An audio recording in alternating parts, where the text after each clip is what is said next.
வெக்கப்படாத, வா வா. சீதா வா, இவங்க எல்லாம் உன்னை பார்க்க வந்திருக்காங்க. அவர்தான் மாப்பிள்ள. உன்னை பார்க்கதான் இவங்க எல்லாம் வந்திருக்காங்க. கும்பிடு. சும்மா கும்பிடுமா, வெக்கப்படாத. கும்பிடு.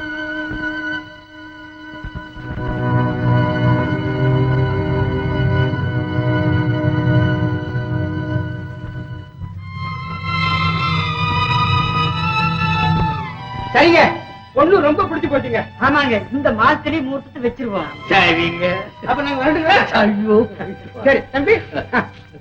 நாங்க வரேங்க. சரி.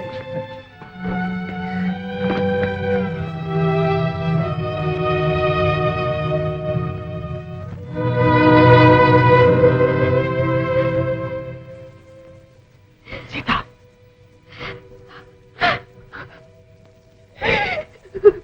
சீதா.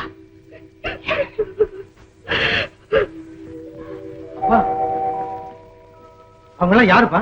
பொண்ணு பார்க்க வந்தாங்கடா. பொண்ணு பார்க்க வந்தாங்களா? ஆமாப்பா, சீதாவுக்கு கல்யாணம். சீதாவுக்கு கல்யாணமா? ஆமாங்க, சீதாவுக்கு ஒரு ராமச்சந்திரனை பார்த்து வச்சிருக்கிறோம். மூஞ்சி ஒரு மாதிரி ஆயிப்போச்சு. நீ வேற யாராவது மாப்பிள்ளைய பார்த்திருக்க? சொல்லு. இருந்தா சொல்லப்பா, இதை விட நல்ல இடமா இருந்தா அங்கேயே கொடுப்போம். அம்மா, நான் சொல்ல போற செய்தியை கேட்டு உங்களுக்கு அதிர்ச்சி உண்டாகணும். ஆனா அந்த அதிர்ச்சி கொஞ்ச நேரத்துல ஆசீர்வாதமா மாறணுங்கிறதான் என் விருப்பம். என்ன சொல்றான்னு புரியல. என்னடா விவரமா சொல்ற?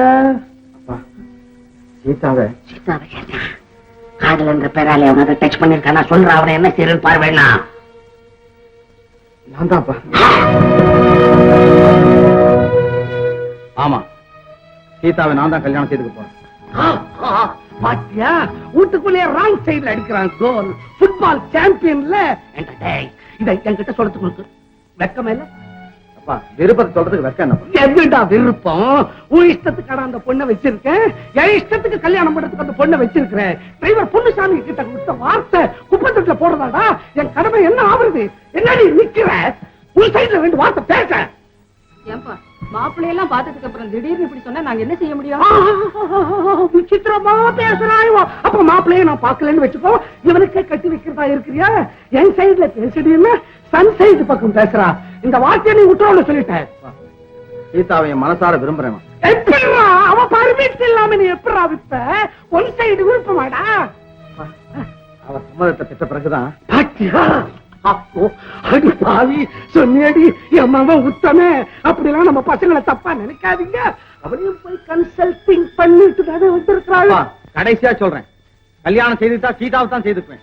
இல்ல நான் வாழ்நாள் முழுவதும் இப்படியே இருப்பேன். அப்பா கிட்ட போட்டி போடுறியா? உன்னால கெட்டு போனவன் ரொம்ப பேர்றா.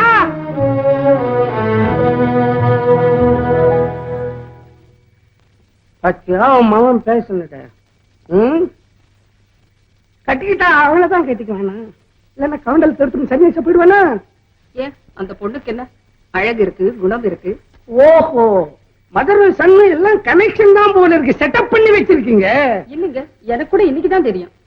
எப்படி இருந்தாலும் அவனுக்கு ஒரு பொண்ணை பார்த்து கல்யாணம் செய்து வைக்கத்தானே போறோம். அதை அவன் இஷ்டப்படியே செய்து வச்சிருக்கல. நமக்கு என்ன நஷ்டம் வந்துட போகுது? நஷ்டம் இல்லடி, நஷ்டம் இல்ல. மானம் பறக்கும் மேல பொண்ணு பார்க்க வந்தானே மாப்பிள்ள. என்ன கேட்பான்? நாளைக்கு பஜார்ல நடுத்தருவுல சென்டர்ல போகும்போது என்ன சட்டையை பிடிச்சுக்கிட்டு புதுசாலி பயல, உன் பொண்ணை எனக்கு கொடுக்குறேன்னு சொன்னியாடா, உன் மவனுக்கே கட்டிக்கிட்டியாடா அப்படின்னு மூஞ்சில காலி துப்புனா என்ன ஆகும்? என் பேச்ச கொஞ்சம் கேளுங்களேன். யாரும் பேசக்கூடாது, யாரும் பேசக்கூடாது. என் மூளை பொழைப்பு போயிரு. கொஞ்சம் மறைஞ்சிக்கோ, மறைஞ்சிக்கோ.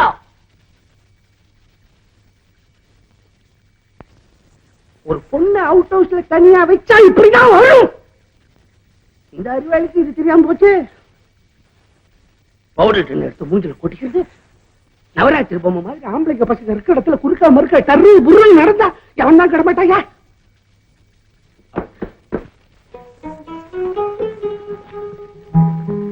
ஏன்பா, என்கிட்டயாவது முந்தைய ஒரு வார்த்தை சொல்லிருக்க கூடாது? எப்படிமா சொல்றது? சந்தர்ப்பம் வரும்போது நீங்களே தெரிஞ்சுக்குவீங்கன்னு நினைச்சேன். நல்லா இருக்கு நீ சொல்றது.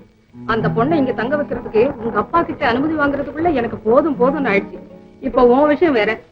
மன்னிச்சிருங்கம்மா, சீதா என்ன தவிர வேற யாரையும் கல்யாணம் செய்து கொள்றதாக இல்லை. இது என்ன தர்ம சங்கடம்? என்ன செய்யறதுன்னே எனக்கு ஒண்ணுமே புரியலையே. அம்மா, நீங்க தான் இதுக்கு ஏதாவது ஏற்பாடு செய்யணும். இனி நான் என்னப்பா செய்யறது? எவ்வளவோ சொல்லி பார்த்தாச்சு. உங்க அப்பா ஒரே பிடிவாதமா இருக்காரு. பொண்ணுச்சி, இப்பவே உங்க அண்ணன் கிட்ட போய் விஷயத்தை எல்லாம் சொல்லி அவனை கையோட கூட்டிட்டு வா. அவனும் சேர்ந்து சொல்லட்டும். ஒருத்தருக்கு பல பேரா சொல்றதுல பலன் கிடைக்கும்ல. இத போய் நான் அண்ணன்கிட்ட எப்படிமா சொல்றது? எப்படியாவது சொல்லித்தான் ஆகணும். பொறுப்படுப்பா. ஒண்ணும் யோசிக்காத. சரி.